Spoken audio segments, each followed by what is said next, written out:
क'क्राझार टाउननि PWD guest हाउसआवहाय मोनसे XNDB-नि मोनसे प्रेस मिट बे प्रेस मिटआव बाहागो लानो हानाय गासैबो मिडिया नोंथांमोनखौ आङो सासे XNDB-नि सासे मावथि हिसाबै गिबियावनो आं धन्यबाद जासिग्रोनाय थाबाय।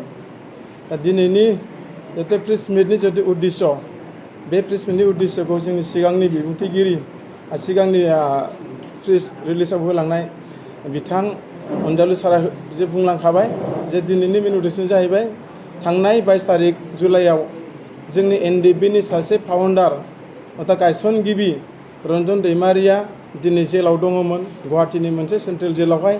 नाथाय बे सेन्ट्रेल जेलनिफ्राय बिथांखौहाय मोनसे गुवाहाटीयावनो थानाय मोनसे 10 FBNनि मोनसे न' फिसायाव दोनफैदों होनना जों खोनादों। नाथाय बिथांखौहाय सेन्ट्रेल जेलनिफ्राय लाबोनानै मानो दिनैहाय बे मोनसे न'आव दोनफैखो बे बुस्थुखौ दिनैहाय जोङो XNDB-नि जानानै जोङो दिनैहाय क्लियारिफिकेसन जों जाजानो लुबैदों, क्लियारिफिकेसन मोनजानो लुबैदों। मा खारननि थाखाय बख'ना लाबोदोंमोन आरो मानि थाखाय दिनैहाय बेयाव दोनफैखो, दा बिनि फिननायखौ बिथांमोना जोंनो होनांगोन।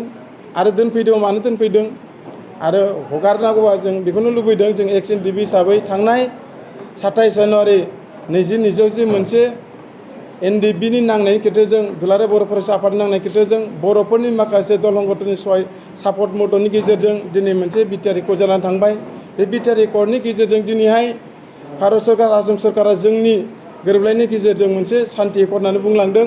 बेबायदिनो क'क्राझारावहाय 2021नि 7 फेब्रुवारियावहाय जोंनि भारतनि प्राइम मिनिस्टार नरेन्द्र मदि सारा फैदोंमोन। बेवहाय बिथाङा जोंनाव मोनसे बे मिटिंनि गेजेरजों बुंलांदोंमोन जे बर'फ्रा मोनसे पिस एकर्ड जाबाय, बे पिस एकर्डनि गेजेरजों गासैबो मोनसे मोजाङाव आवगायलांनो हागोन होननानै बुंदोंमोन। नाथाय दिनै बेखिनि बुंनाय बाथ्राया दिनै बुंनाय बादिल' जादों। दिनै मोनसेबो प्रेक्टिकेलाव फैनो हायाखै, दिनै मोनसेबो सान्थियाव फैनो हायाखै। दिनै जुदि सान्थि एकर्ड जादोंब्ला दिनैहाय जोंनि रन्जन दैमारि सारखौबो जिहेतु माखासे एकर्डआव लिरखानाय बादिनो क्ल'जआव लिरखानाय बादिनो दिनै बिथांखौबो माखासे सारिजारि खालामनानै बिथांखौबो जेलनिफ्राय उदां खालामनांगौमोन। आरो गुबुन गुबुन जेसेबांनाखि लिडार आरो केडार्सफोर दङ बिथांमोनखौबो जोङो दिनै XNDB हिसाबै जों खावलायदों जे बिथांमोनखौ गासैबो गजोबनो थाखाय जों खावलायदों। बेनिखायनो दिनै जों खावलायदों आसाम गभर्नमेन्ट आरो भारत गभर्नमेन्ट आरो जोंनि BTC बिटिआर प्रमद बर' बिथांखौबो जों खावलायदों। आरो दिनै डक्टर हिमन्त बिश्व शर्मा सारखौबो जों खावलायदों जे इमिडियेटलिनो नोंथांमोनहा जे रन्जन दैमारिखौ मा केसाव लाबोदों बिनि क्लियारिफिकेसनखौ हिमन्त बिश्व शर्मा साराबो होनांगोन। आरो जोंनि बिटिआरनि दैदेनगिरि चिफ एग्जिकिउटिभ मेम्बार प्रमद बर' बिथाङाबो जाहाथे बिथांनि सायाव जे मा खारनाव दोनफैखुमानाय बायदि बेबहार खालामदों बेखौ उदां खालामना होनांगौ। आरो बेसिकेलि जोंनि XNDB-नि माखासे लिडारफ्राबो दिनैहाय इलेक्सन गेलेनानै रायजो राजानि सहाय मदद मोननानै दिनैहाय सानै MLA मोनदों। जे जायगायाव गबिन्द बसुमतारी सारा दिनैहाय दिसपुराव सासे MLA जाना थाहैबाय। गबिन्द बसुमतारी सारनावबो जों सोंनो लुबैदों जाहाथे नोंथाङाबो सासे XNDB-नि सासे दैदेनगिरि हिसाबै XNDB-नि सासे मुरबि हिसाबै नोंथाङाबो रन्जन दैमारिया मा खारनाव लाबोजादों बिनि क्लियारिफिकेसन जाहाथे साराबो जोंनो क्लियारिफिकेसन होयो। आरो दिनै प्रमद बर' बिथांखौबो जों खावलायनो लुबैदों नोंथाङाबो दिनैहाय बेखिनि रिपर्टखौ जोंनो स्पष्ट होयो।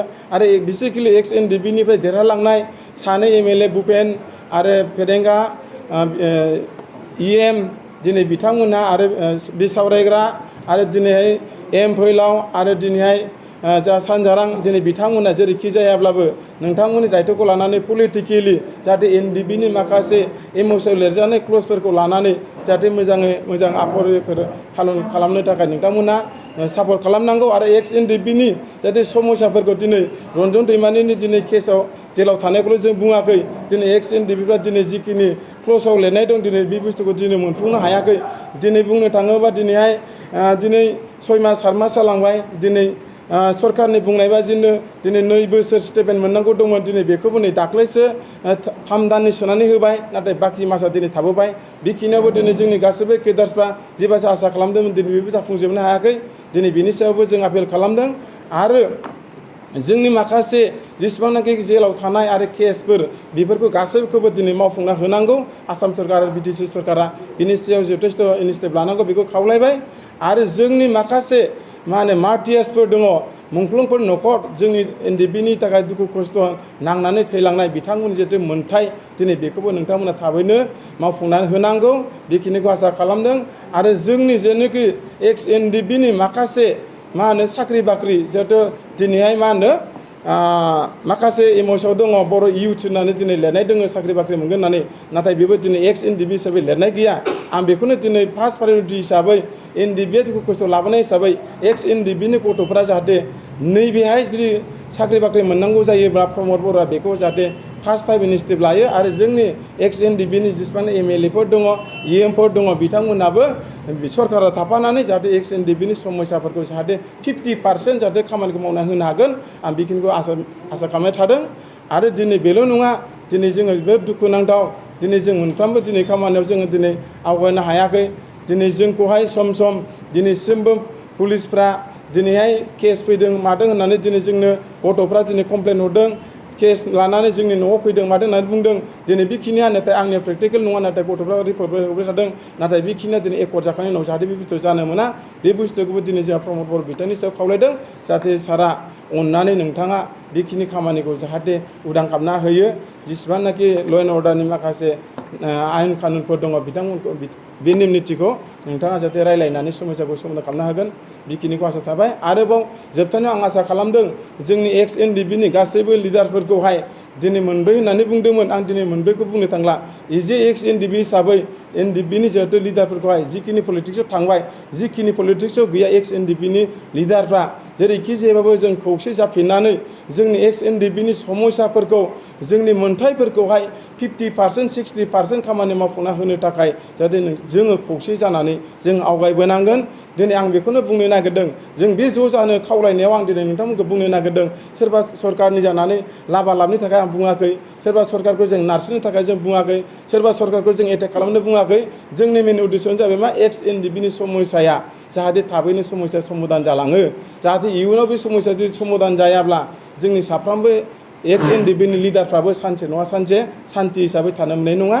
सानसे नङा सानसे केडार्सफ्रा जोंनि सायाव बा नोंथांमोननि सायाव बा सारमोननि सायाव बे समस्याखौ प्रब्लेम खालामनो हागोन। बेनिखायनो नैबे सम आरो बोथोर खाबु थानायावनो जोंनि एक्स एनडिएफबिनि लिडारफ्रा जेरैखि जेबाबो ज' जाफिननानै जोङो जोंनि जितु मोन्थाय एमसआव थानाय एकर्डआव थानाय समस्याफोरखौ जों मावफुंना लानो थाखाय आं आपेल खालामदों। प्लिज अननानै जोंनि एक्स एनडिएफबिनि दैदेनगिरि लिडारफ्रा खौसे जाफिननांगौ, जेबो जाहाथे नोंथांमोना भुल बुजिनाङा। आरो मोनसे जों पलिटिकेल एगेन्सआव जों लांनो नागिराखै, सोरबा लाबा लाबनि बाथ्रा जों लांनो नागिराखै। इजे एक्स एनडिएफबिनि समस्याखौ लानानै आं खावलायनो नागिरदों। दा जोबथानायाव आं बेखौनो खावलायनो नागिरदों जोंनि रन्जन दैमारि सारखौहाय फिन जाहाथे सरकारा जुदि गोसो खुसि जुदि हगारदोंब्ला जाहाथे बिथांखौ उदाङै हगारफिननांगौ।